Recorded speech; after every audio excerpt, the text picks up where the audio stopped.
Hi, welcome to Alpha to Alpha GS classes में आपका स्वागत है।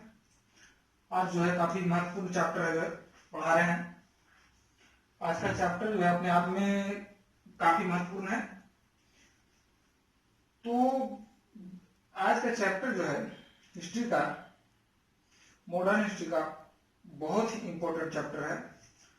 हम जानेंगे 1915 से 1935 तक, 1915 से 35 तक इस युग को जो है राष्ट्रीय आंदोलन तथा गांधी का काल कहा गया है। यानी मेन रूप से इसको जो कहा गया है गांधी का काल कहा गया है। गांधी का काल।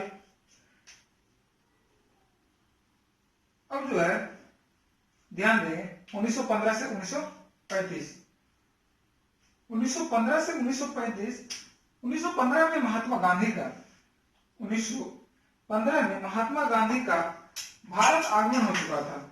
1935 में 1915 में महात्मा गांधी का भारत आगमन हो चुका था, जो भारतीय क्रांति में या भारतीय क्रांतिकारी विचारधारा में एक नई विचारधारा का सूत्रपात हुआ, जो अहिंसा या सत्याग्रह कहलाया।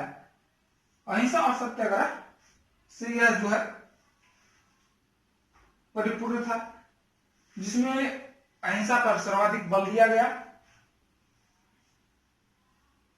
तो हम देखेंगे कि जब 1915 में महात्मा गांधी आया, ये जो है पूरा लेक्चर अपने आप में काफी महत्वपूर्ण होगा।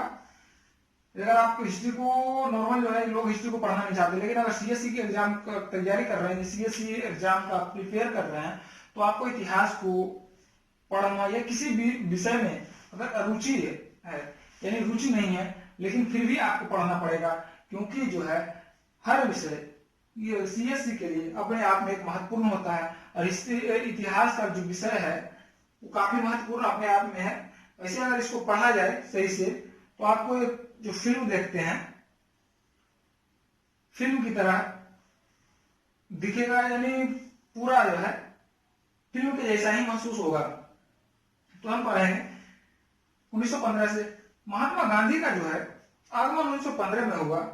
आगमन के बाद महात्मा गांधी जब आगमन हो गया, उससे पहले महात्मा गांधी साउथ अफ्रीका में सत्य अहिंसा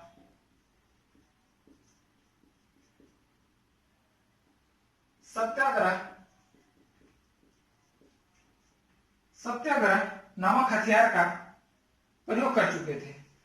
यानी महात्मा गांधी जो है इस हथियार का प्रयोग पहली बार साउथ अफ्रीका में कर चुके थे। 1915 में आने के बाद जो है इस अहिंसा सत्याग्रह का प्रयोग जो है 1917 में चंपारण में, 1918 में खेड़ा में और 1918 में भी अहमदाबाद मिल मजदूरों के पक्ष में किया था। इसके बाद जो है 1920 से 22 में खिलाफत आंदोलन, असहयोग आंदोलन आदि में इसका प्रयोग किया। तो हम जानेंगे कि एक साधारण व्यक्ति, एक आम व्यक्ति जो साउथ अफ्रीका से वापस आया, और वापस आने के बाद जब साउथ अफ्रीका से वापस आए, तो वापस आने के बाद एक आम आदमी, एक जनमान्य नेता बन के उभर आया, नेता बन गए। तो इसके पीछे क्या कारण हो सकता है?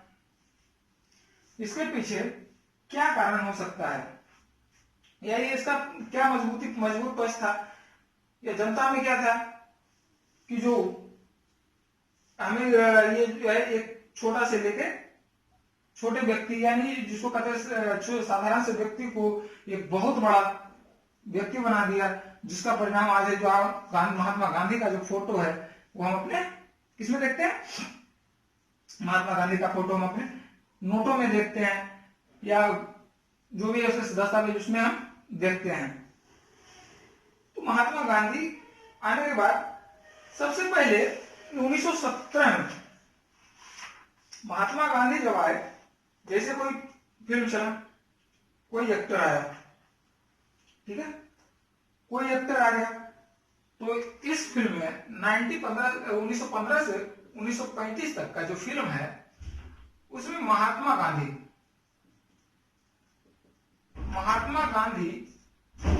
नामक का, उसमें महात्मा गांधी नामक एक्टर है, जो इसका वास्तविक नाम एम.के. गांधी, मोहनदास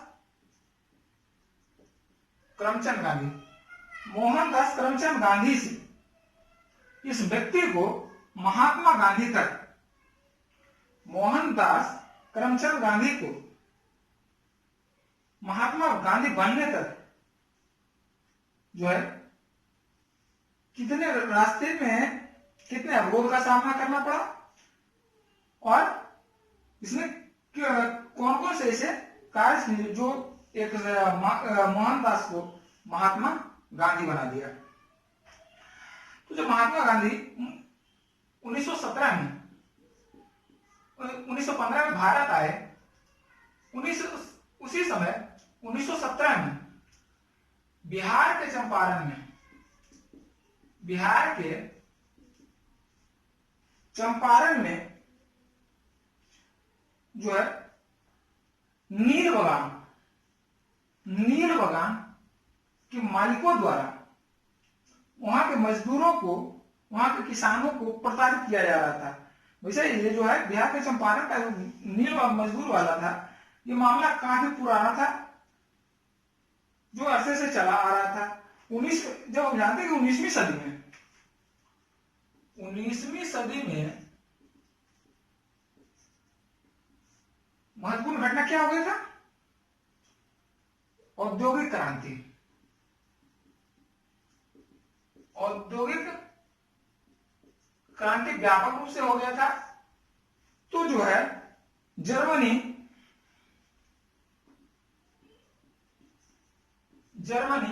अपने कृत्रिम डाई यानी कृत्रिम रंग बनाना शुरू कर दिया था। फलतः नील का जो है निर्यात या जर्मनी जो है नील का आयात कम करने लगा। लेकिन जो है यहां भारत में एक प्रथा था जो 3/20 भाग में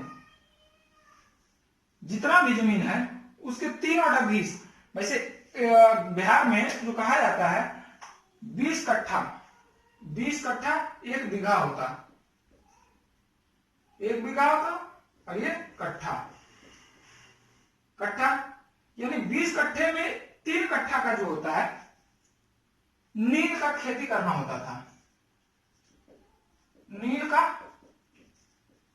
खेती करना होता था। इस प्रथा को 3 कठिया प्रथा कहा जाता था। 3 कठिया प्रथा के नाम से जाना जाता था। जब औद्योगिक क्रांति हुई, जर्मनी जो है अपना कृत्रिम डाई बनाना आरंभ कर दिया।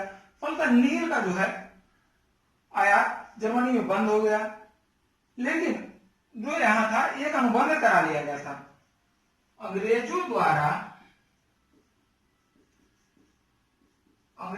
द्वारा एक अनुबंध करा लिया गया था।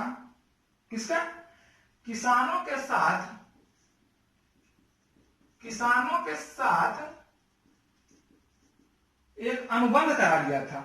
अनुबंध ये करा लिया गया था कि आपको 3 कट्ठा में 20 कट्ठा में 3 कट्ठा आपको नील की खेती करना होगा। जब ये नील का खेती बंद हो गया, नील का निर्यात बंद हो गया, तो किसान जो है नील उगाना बंद कर दिए। लेकिन अंग्रेज इसके जमीन को रिलीज नहीं किया, यानी जमीन को छोड़ा नहीं। जमीन छोड़ने के लिए जो है इसके करों में, इसके टैक्स में अचानक एक वृद्धि किया, और वृद्धि करने के बाद इसको जो है उसका उत्पादन जो था, एक तो पहला कर में वृद्धि कर दिया, कर में वृद्धि कर दिया। दूसरा उत्पादन, उत्पाद को जो है एक निश्चित दर पर अंग्रेज खरीदने लगे। फलतः क्या हुआ, किसान में गरीबी हो गई, उसमें भूखमरी आ गई, किसान को जो अपना पैदावार पूरा मुनाफा नहीं मिल रहा था, पूरा जो लगाता था वो भी नहीं मिल पा रहा था। इसलिए किसानों में व्याप्त असंतोष पैदा हो गया। इस असंतोष को देखते हुए चंपारण में एक था स्थानीय नेता राजकुमार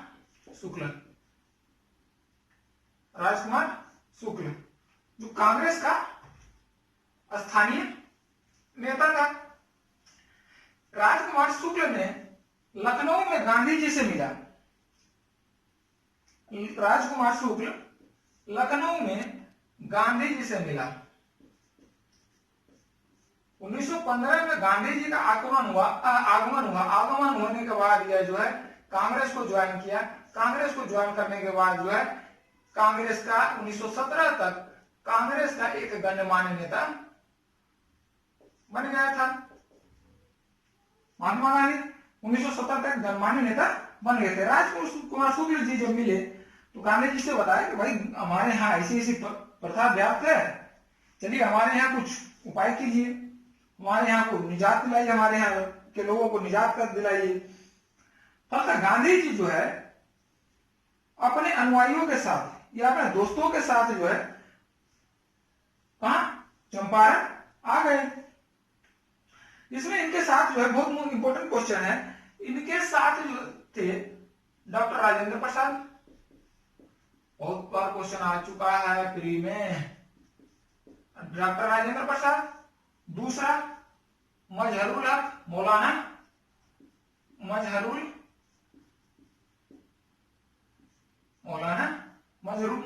हक, महादेव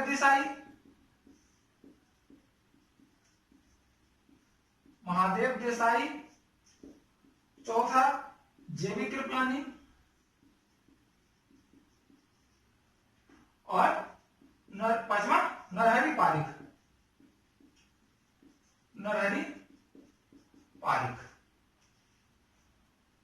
ये पांच लोगों को लेकर के महात्मा गांधी 1917 में चंपारण आ गए और चंपारण आके मामले की जांच करने लग गए। तो मामले की जांच ही तो उन्होंने पाया कि सही बात है, अब तो हमारा नील का जो है निर्यात बंद हो गया, किसान नील उगा नहीं रहा है, तो जमीन उसको अंग्रेज दे नहीं रहा है, और जमीन देने के बदले में जो है उससे मांग रहा है, ज्यादा कर मांग रहा है। उसको जो भी फसल उपजाया जाता है उसमें 50% से अधिक कर ले लेता है। फलतः किसान में जो है असंतोष की भावना पैदा हुआ है। तो है चंपारण पहुंचने के पहले जो है यहाँ का स्थानीय जो शासक था, कहा चंपारण का स्थानीय शासक था, वो महात्मा गांधी को वापस लौट जाने का आदेश दिया। लेकिन महात्मा गांधी वापस नहीं गए और जो भी दंड स्वरूप उसको दिया जाएगा, बोला कि दंड दिया जाएगा।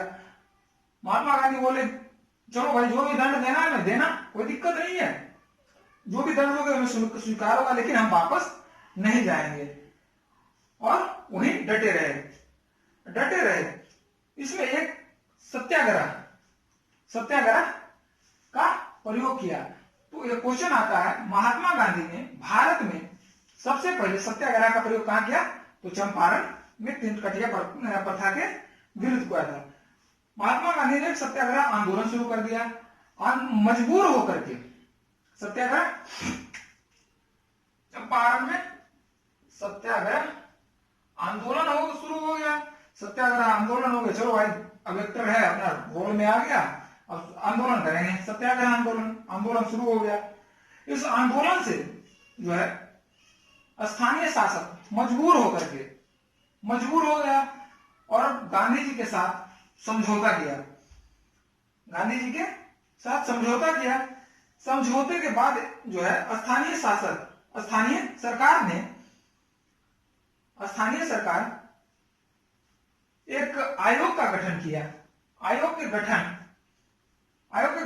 किया गया जिसमें महात्मा गांधी को सदस्य बनाया गया। उसमें महात्मा गांधी से कहा गया कि तीन कठिया प्रथा के कुरीति को बता, वो हमको समझाए, जब हमें समझ में आ जाएगा तो हम इसको वापस लेने की बात को सोचेंगे। महात्मा गांधी जो है आयोग को यह समझाने में सफल हो गए तिनका कठिया प्रथा क्या है, इसकी कुरीतियां क्या है तथा इससे हमारे किसानों को क्या हानि हो रही है। उसके बाद जो है तिनकठिया प्रथा को समाप्त कर दिया गया। लेकिन गांधी जी यही अड़े, भाई तिनकठिया प्रथा तो समाप्त हो गया, चलो भैया कोई दिक्कत नहीं, हमारा प्रथा तो समाप्त हो गया तिनकठिया, लेकिन अब जो है हमें एक चीज और चाहिए। जो किसान से अधिक पैसा लिया गया था, माल गुजारी के रूप में जो अधिक वसूली किया गया था वापस करो। जब तिनकठिया प्रथा समाप्त हो गया तो इसके अनुसार हमारा जो पैसा है वापस करो भाई, क्यों नहीं करेगा। फिर बढ़ गए गांधी जी, चलो ये तो बड़ा दिक्कत है, अड़ गए। फिर जो है एक समझौता हुआ। समझौता गांधी जड़े रहने के कारण एक समझौता हुआ। समझौते के बाद जो है गोरे बगान मालिक ने किसानों को वसूली गई रकम का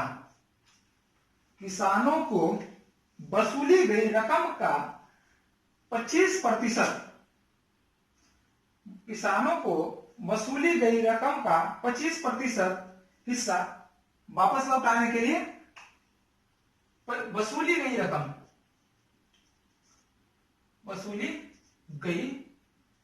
का 25% हिस्सा किसानों को लौटाने के लिए तैयार हो गए। चलो महात्मा गांधी जी का काम पूरा। और जो है लगभग एक दशक के अंदर जब किसी लोग वापस हो गए, तिनकठिया प्रथा हमारा समाप्त हो गया, तो यहाँ गोरा क्या करेगा, गोरा कुछ करेगा ही नहीं। तो एक दशक यानी लगभग 10 साल के अंदर ही, एक दशक यानी 10 साल के अंदर ही गोरे चंपारण छोड़कर चले गए। भाई अब तो हमारा समाप्त हो गया, क्या बोलता है यहाँ तिनकठिया प्रथा, यहाँ कुछ मिलना नहीं है, तो चलो भैया अब यहाँ करेंगे क्या, चलो अपना मुंबई मद्रास कोलकाता जहां भी चलना है चलो चल दिया। इसमें एक क्वेश्चन है, महात्मा गांधी का जो था चंपारण आंदोलन, महात्मा गांधी का जो चंपारण आंदोलन था, इसमें एनजी रंगा नामक व्यक्ति ने विरोध किया था। विरोध और विद्रोह में दोनों अंतर होता है। एनजी रंगा नामक व्यक्ति ने विरोध किया था, जबकि आर एन टैगोर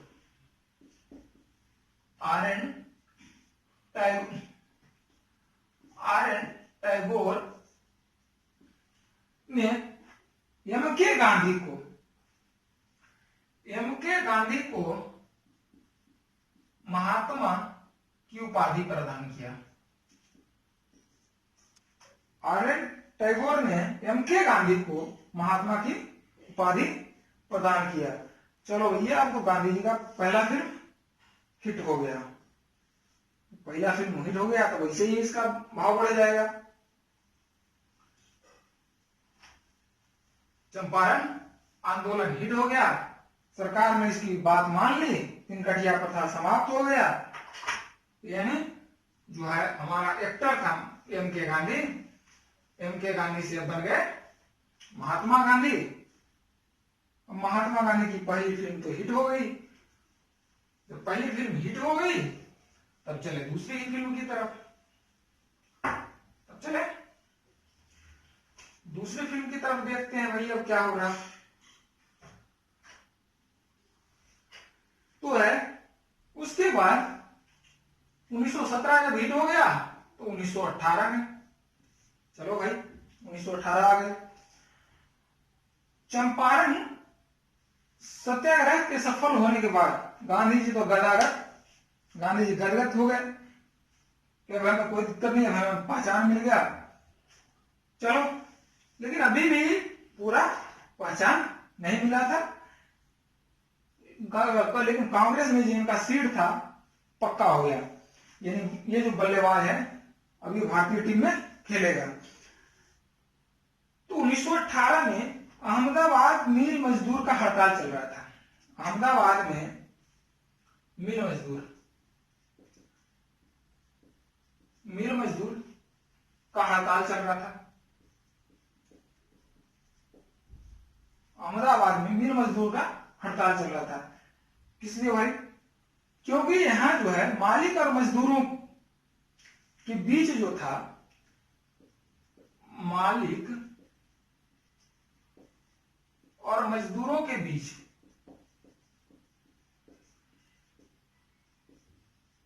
प्लेग का बोनस, ध्यान रखिएगा, मालिक और मजदूरों के बीच प्लेग के बोनस को लेकर के झगड़ा था। मतलब भाई मिल मजदूर हड़ताल पे थे। गांधी जी जो है बोले कि चलो इससे बढ़िया मौका नहीं है, इस फिल्म में भी अपना हाथ बटा, इस फिल्म में अपना साइन कर ले। चलो भैया गांधी जी आ गए। गांधी जी ने मामले को हस्तक्षेप किया। गांधी जी मामले को हस्तक्षेप किए तो है गांधी जी ने मजदूरों को यह सलाह दिया। गांधी जी को एक ही चीज ऊपर सीधा सत्याग्रह, एक ही धुन था उनका, सत्याग्रह करना है, लड़ाई झगड़ा नहीं करना है, सत्याग्रह करना है। तो उसे धुन पे अड़े रहे। यहां जो मजदूरों को कहे चलो सत्याग्रह करते हैं, वही रास्ता अपनाते हैं, वही एक्टिंग का रास्ता अपनाते हैं, सत्याग्रह। सत्याग्रह में इन्होंने भूख हड़ताल रख दिया। सत्याग्रह के साथ भूख हड़ताल रख दिया। भाई बड़ा दिक्कत है, भूख हड़ताल रख दिया। चलो जी, महात्मा गांधी भूख हड़ताल रख दी।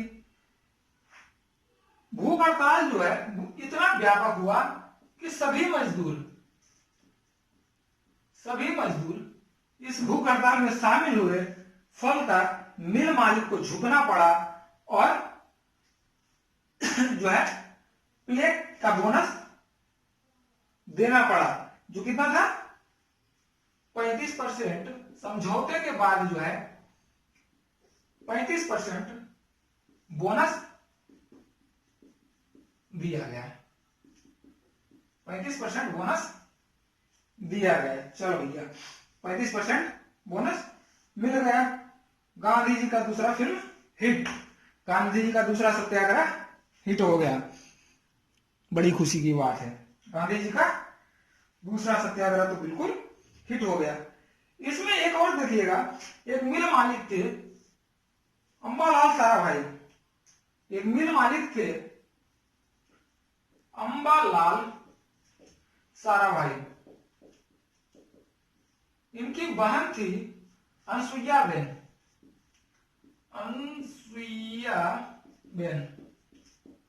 इनकी बहन थी।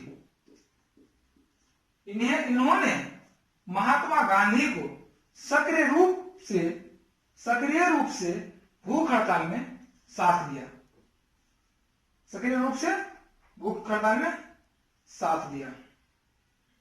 चलो दूसरी फिल्म हिट। अब चलते हैं तीसरी फिल्म की ओर। 1918 में ही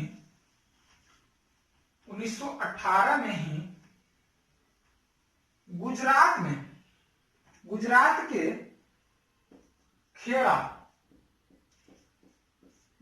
के खेड़ा जिले में भीषण अकाल पड़ा।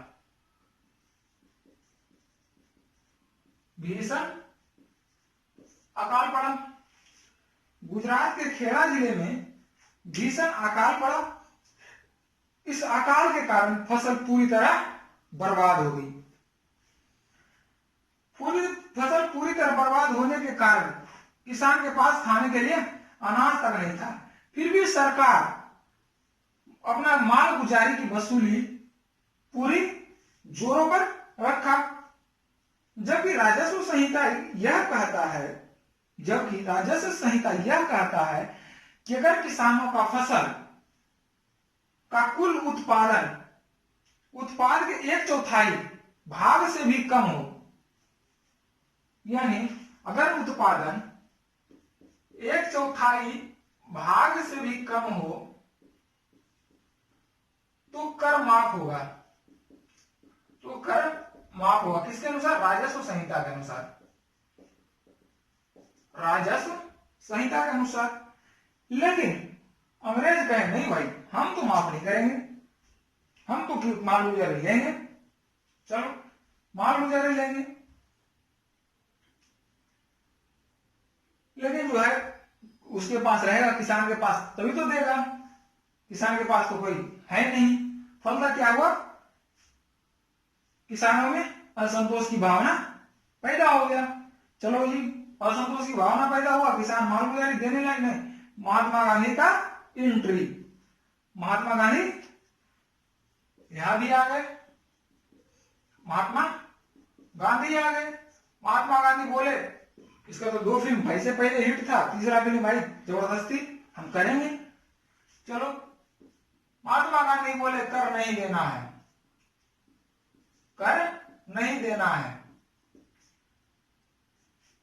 कर की अदायगी नहीं करना है, कर चाहे जो करिए कर नहीं देना है।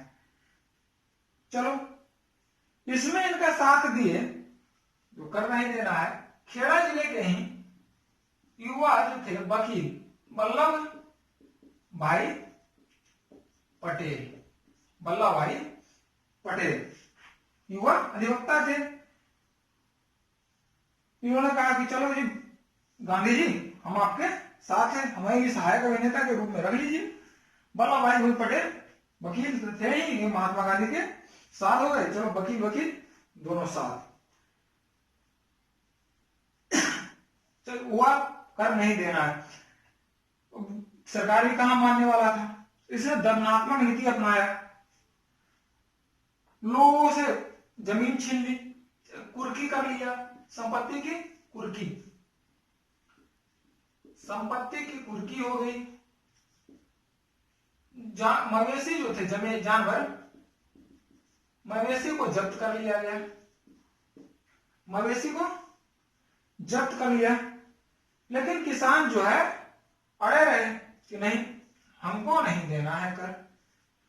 फलतः मजबूर होकर स्थानीय सरकार ने एक बिल पास किया और कहा कि जो कर देने की स्थिति में है उसी से कर लिया जाए। जो लोग 1918 में ही स्थानीय सरकार का जो लोग कर दे सकते हैं वसूलो, जो नहीं दे सकते हैं उसको छोड़ो। जब ये घोषणा कर दिया स्थानीय सरकार तो आंदोलन अपने आप समाप्त, क्योंकि आंदोलन किस लिए था? आंदोलन तो कर नहीं देने के लिए था। जो कर नहीं देने के लिए था, जब ये तो खुद ही समाप्त कर दिया। तो इसी तरह से महात्मा गांधी का तीसरा फिल्म हिट हो गया, यानी तीसरा सत्याग्रह हिट हो गया, ना ही कोई लाठी डंडा चले। अब जो है अगला फिल्म इनका ब्लॉकबस्टर होने वाला है। जिस आदमी का जिस एक्टर का 3 फिल्म हिट हो जाए तो उसका तो मन वैसे ही गदगद हो जाएगा, तो ये दूसरे जोश से काम करेगा। तो जो अगला ही फिल्म है महात्मा गांधी का, इससे महात्मा गांधी के चरित्र का उजागर होगा। ये भी देखिएगा, महात्मा गांधी के चरित्र का भी उजागर होगा कि यह कितना जिद्दी था और अपने राजनीतिक करियर को आगे बढ़ाने के लिए किस तरह से यह राजनीतिक नीतियों का प्रयोग किए। ब्लॉकबस्टर फिल्म था 1920 से 22 में प्रथम जन आंदोलन, जिसको कहा गया असहयोग आंदोलन। असहयोग आंदोलन। असहयोग आंदोलन था जो संभवतः प्रथम जन आंदोलन था, प्रथम जन आंदोलन था। असहयोग का क्या अर्थ होता है, इसको जानेंगे। असहयोग का अर्थ होता है कि कोई सरकार जनता की इच्छा के अनुरूप, कोई सरकार जनता की इच्छा के अनुरूप अगर कार्य नहीं करता है तथा जनता के समस्याओं का समाधान नहीं करता है तो जनता भी उसी तरह से सरकार के कार्यों में सहयोग नहीं करेगा तथा उसके दमनकारी नीतियों के खिलाफ आवाज उठाएगा। यह जो है असहयोग के रूप में कहा जाता है, असहयोग, और ये आंदोलन जो है असहयोग आंदोलन के रूप में हो गया। तो अब देखिए, कोई भी आंदोलन, कोई भी झगड़ा, कोई भी विद्रोह, कोई भी आंदोलन, कोई भी झगड़ा, कोई भी विद्रोह जो है एकाएक नहीं होता है, एकाएक नहीं होता है। तो कैसे होता है? कोई भी आंदोलन, कोई भी झगड़ा, कोई भी विद्रोह एकाएक नहीं होता है। इसके लिए पृष्ठभूमि तैयार होती है, एक लंबा प्रक्रिया होता है, एक लंबे समय से चला हुआ असंतोष की भावना होता है, एक लंबे विद्रोह का जो है पनपते रहता है, विद्रोह का बीज पनपते रहता है, पनपते पनपते पनपते पनपते जो है एक वृक्ष के रूप में बन जाता है और वह एक आंदोलन के रूप में उभर कर आता है और वह पेड़ जो है आंदोलन के रूप में बनता है।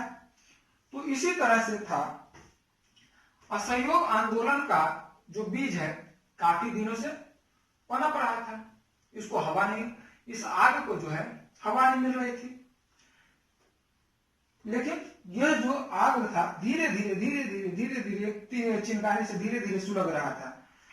तो यह जो चिंगारी था 1914 से 18 तक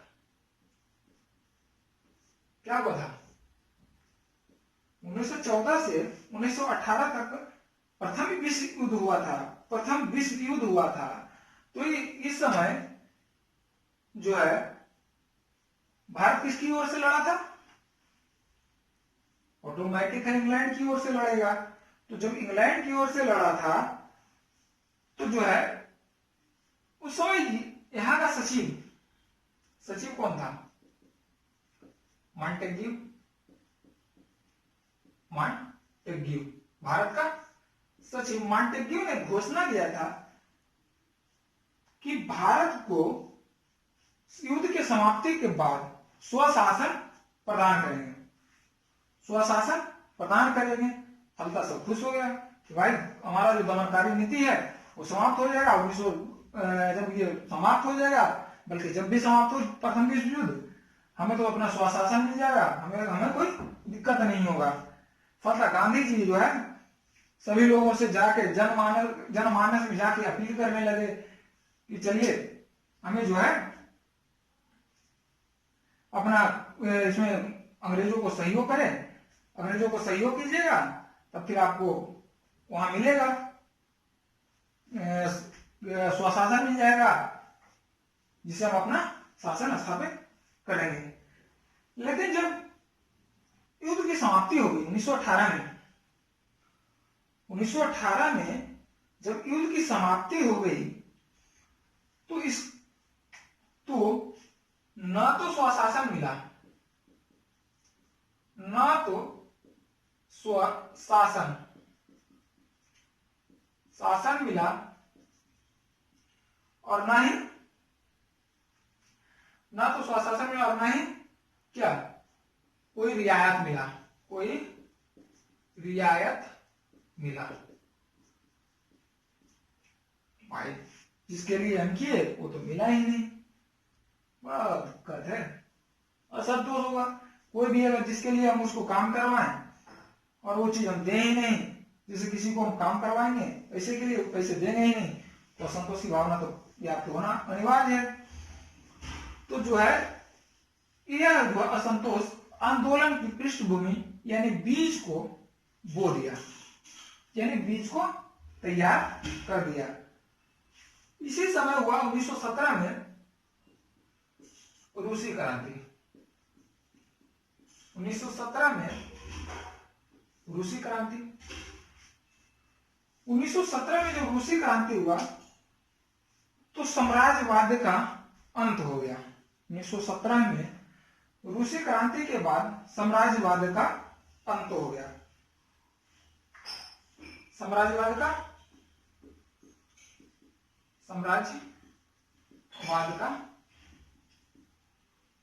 अंत हो गया। रूस जो है अपने आप को आत्मनिर्भर बना लिया। भूमिहीन को भूमि वितरण किया गया। समानतों के द्वारा शोषण जो किया जाता था वो समाप्त किया गया। जिससे यह जो है भारत के लोगों में भी ऐसी भावना पैदा हो गया कि अगर हम भी क्रांति करें, अगर हम भी अंग्रेजों के विरोध विद्रोह करें या विरोध करें तो जो है हमें भी अपना खेत मिल सकता है, हमें भी अपना हक मिल सकता है। तो 1917 का रूसी क्रांति भी है जो जनमानस में एक आग की तरह काम किया। यह भी जो है आंदोलन का एक पृष्ठभूमि को तैयार किया।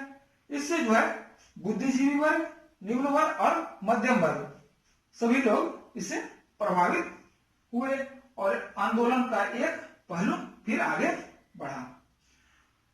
1954 से 18 तक जब प्रथम विश्व युद्ध हुआ था तो कहा था मॉन्टेग्यू कि हम आपको स्वशासन प्रदान करेंगे, स्वशासन प्रदान करेंगे,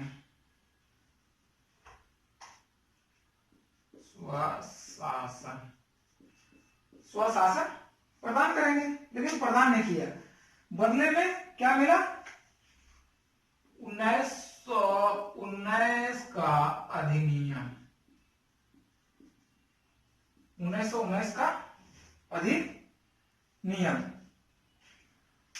1917 में इस अधिनियम के बारे में जानते ही हम। 1917 में जो है जस्टिस रॉलेट के 1917 में ही इसका जो है 1919 को भारत शासन अधिनियम का जो बीज है 1917 में ही बो दिया गया था। यानी जब अंग्रेज में क्या बोलता है, मुंह में राम बगल वाली सुई कहानी हो गया। 1900 इधर जो कह रहा है कि हम तुम्हें स्वशासन प्रदान करेंगे, वो एक अधिनियम बना रहा है। 1917 में जस्टिस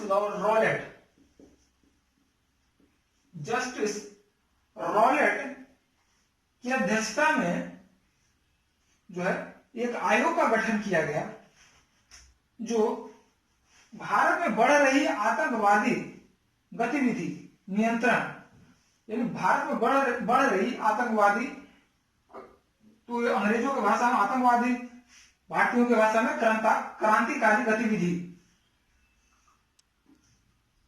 क्रांतिकारी गतिविधि, भारत में बढ़ रही क्रांतिकारी गतिविधि को नियंत्रित करने के लिए आयोग का गठन किया। जस्टिस कौन थे? रॉलेट था। जस्टिस रॉलेट क्रांतिकारी गतिविधियों को खत्म करने के लिए बन रहा था। जो अपना रिपोर्ट जो है प्रथम विश्व युद्ध समाप्त होने के बाद अपना रिपोर्ट सौंपा। कब? 1918 में अपना रिपोर्ट सौंपा। 1919 में भारत का शासन अधिनियम आया और इसी के साथ आ गया रॉलेट एक्ट पारित हो गया।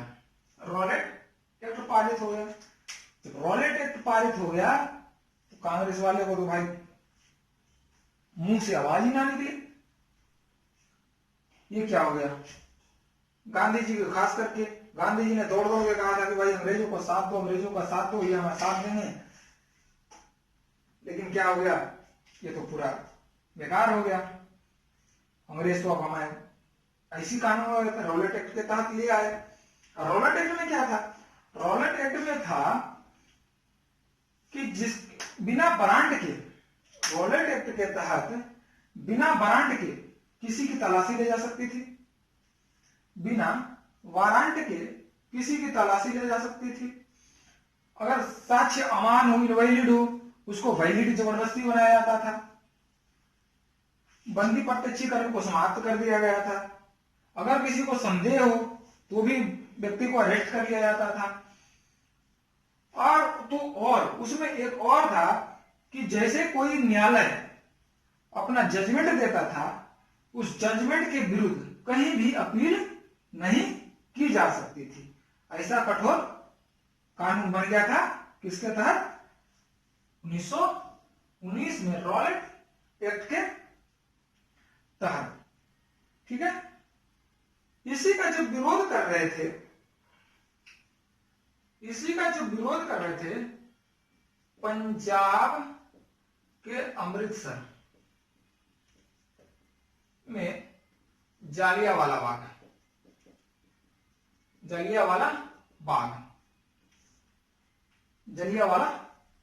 में लोग क्या करते हैं? जलियांवाला बाग में सैफुद्दीन किचलू तथा डॉक्टर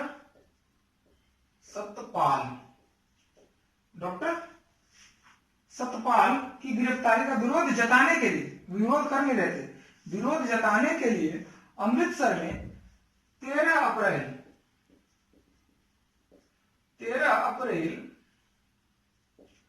1919 को एक सभा का आयोजन करने की घोषणा किया गया। इस दिन बैसाखी था। इस दिन बैसाखी का दिन था। बैसाखी का दिन वैसे भी पंजाब में बहुत धूमधाम से मनाया जाता है। तो इस दिन जो है बैसाखी में शामिल होने के लिए दूर दराज से लोग अमृतसर आए थे कि भाई बैसाखी के मेला में शामिल होंगे। इसके पहले ही पंजाब में जो है अमृतसर में यह घोषणा कर दिया गया था कि कोई भी 13 अप्रैल 1919 को 13 अप्रैल को कोई भी जनसभा आयोजन नहीं होगा। तो अमृतसर वाले को तो ये पता हो गया था कि जनसभा आयोजन नहीं करना है, लेकिन जो दूर दराज से आए थे क्या शामिल होने के लिए, बैसाखी के उत्सव में शामिल होने के लिए आए थे, उसको तो ये पता नहीं था कि क्या बोलता है उस दिन बैसाखी, इस दिन हमारा विरोध जनसभा आयोजन का है नहीं, कुछ बिल लगाने का कोई किया हुआ नहीं है, मना कर रखा है। और जो है 1919 में जो है 1919 तक पंजाब जो है क्रांतिकारियों का अड्डा बन चुका था। पंजाब क्रांतिकारियों का अड्डा बन चुका था।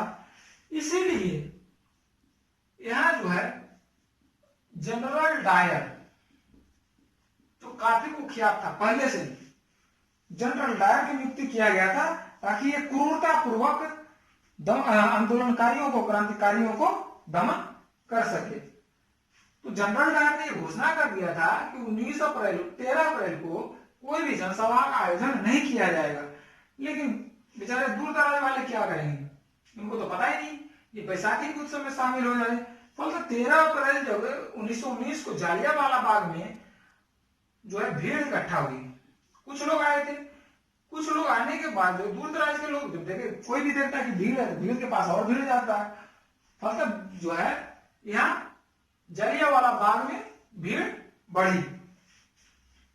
भीड़ बढ़ गई,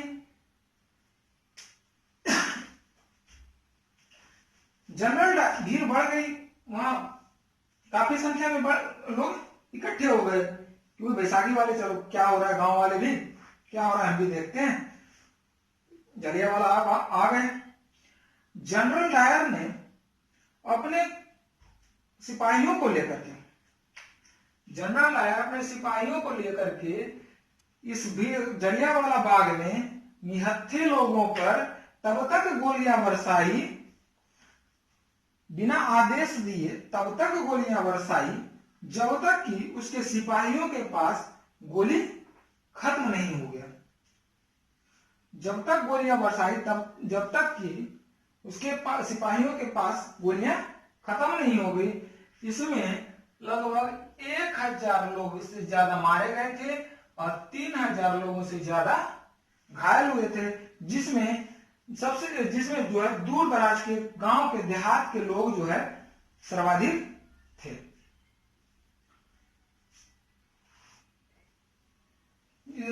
इसमें तो 3000 लोग मर गए, इसमें तो कोई दिक्कत गलती ही नहीं है। बेचारे दूर दराज से देहात के लोग आए, भीड़ में शामिल होने गए, जंगल लाया, खून उठा, मरवा दिया। चलो भैया, जलियांवाला हत्याकांड कर दिया। पूरे देश में इस बर्बर हिंसा की जो है व्यापक जो है भर्त्सना हुई। जो लोग जो है इसको घृणित जो है दृष्टि से देखने लगे। महात्मा इस बर्बर नरसंहार से जो है नाखुश होकर के विरोध में आर्यन टैगोर ने अपने नाइटहुड की उपाधि लौटा दी। आर्यन टैगोर ने नाइटहुड, याद रखिएगा। और भारतीय राष्ट्रीय कांग्रेस के पूर्व अध्यक्ष शंकर नायर ने वायसराय के कार्यकारिणी परिषद से इस्तीफा देकर इसका विरोध जताया। चलो भैया, 3 पृष्ठभूमि तो तैयार हो गया। यह भी जो है आंदोलन के, अब ये हमारे लोगों में व्याप्त असंतोष की भावना पैदा हुई, क्रोध की भावना पैदा हुई, बदला लेने की भावना पैदा हुई। अब अगर कोई ऐसा आंदोलन होगा जिसमें सभी लोग शामिल होंगे तो जो है यह भी एक जो है आंदोलन का, जन आंदोलन का बीज के रूप में उभर कर सामने आया। इसी बीच जो है एक ऐसी घटना हुई जिसके भारतीय आंदोलन से, भारतीय स्वतंत्रता आंदोलन से कोई रिलेशन तो नहीं है, कोई संबंध नहीं है, लेकिन अगर कहा जाए तो असहयोग आंदोलन का संबंध जो है इससे जरूर रखता है। असहयोग आंदोलन का संबंध जरूर रखता है, जो है खिलाफत आंदोलन। खिलाफत आंदोलन, खिलाफत आंदोलन, खिलाफत क्या है? इस खिलाफत आंदोलन खलीफा शब्द से, खलीफा, तुर्की का खलीफा, तुर्की का खलीफा दुनिया के सारे मुसलमानों का प्रधान होता था।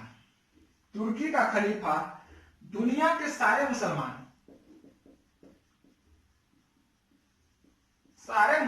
का प्रधान होता था।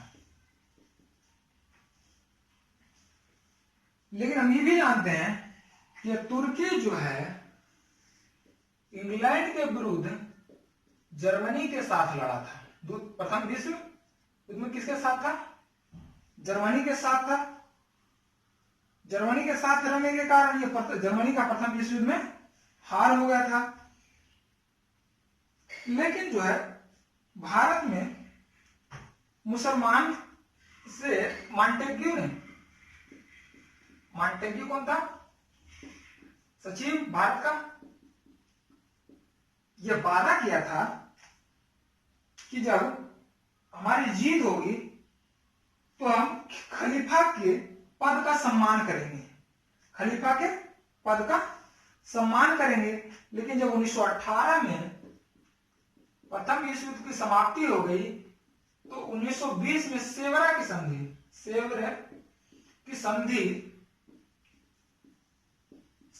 संधि के तहत जो है ईरान, मेसोपोटामिया, सीरिया और फिलिस्तीन पर, ईरान, मेसोपोटामिया जिसको आधुनिक इराक कहते हैं, सीरिया, फिलिस्तीन पर जो है खलीफा का शासन समाप्त हो गया। इसको सेवरा की संधि के तहत ये जो है तुर्की से छीन लिया गया, इस पर खलीफा का पद को समाप्त कर दिया गया, जिससे जो है भारत के मुसलमान भी क्या हुए? भारत के मुसलमान काफी नाखुश हुए और जो है वो भी एक आंदोलन चाहते थे जो अंग्रेजों के विरुद्ध, और आंदोलन अंग्रेजों के विरुद्ध तभी हो सकता था जब वो एक संगठन में हो। एक अगर मुसलमान लड़ना चाहे तो नहीं लड़ सकता। तो यह जो है खाली यहाँ का जो मुसलमान था महात्मा गांधी से सहयोग मांगा, महात्मा गांधी से सहयोग मांगा।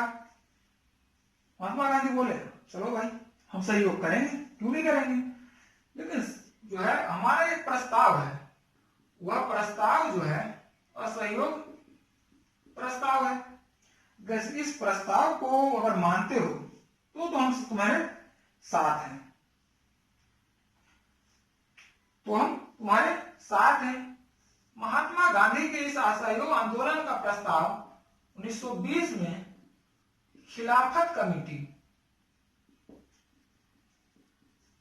कमेटी जो है मान लिया कि भाई हम मान लिए, चलो भाई हम आपके बात को मान लिए, खिलाफत कमेटी। तो खिलाफत कमेटी जब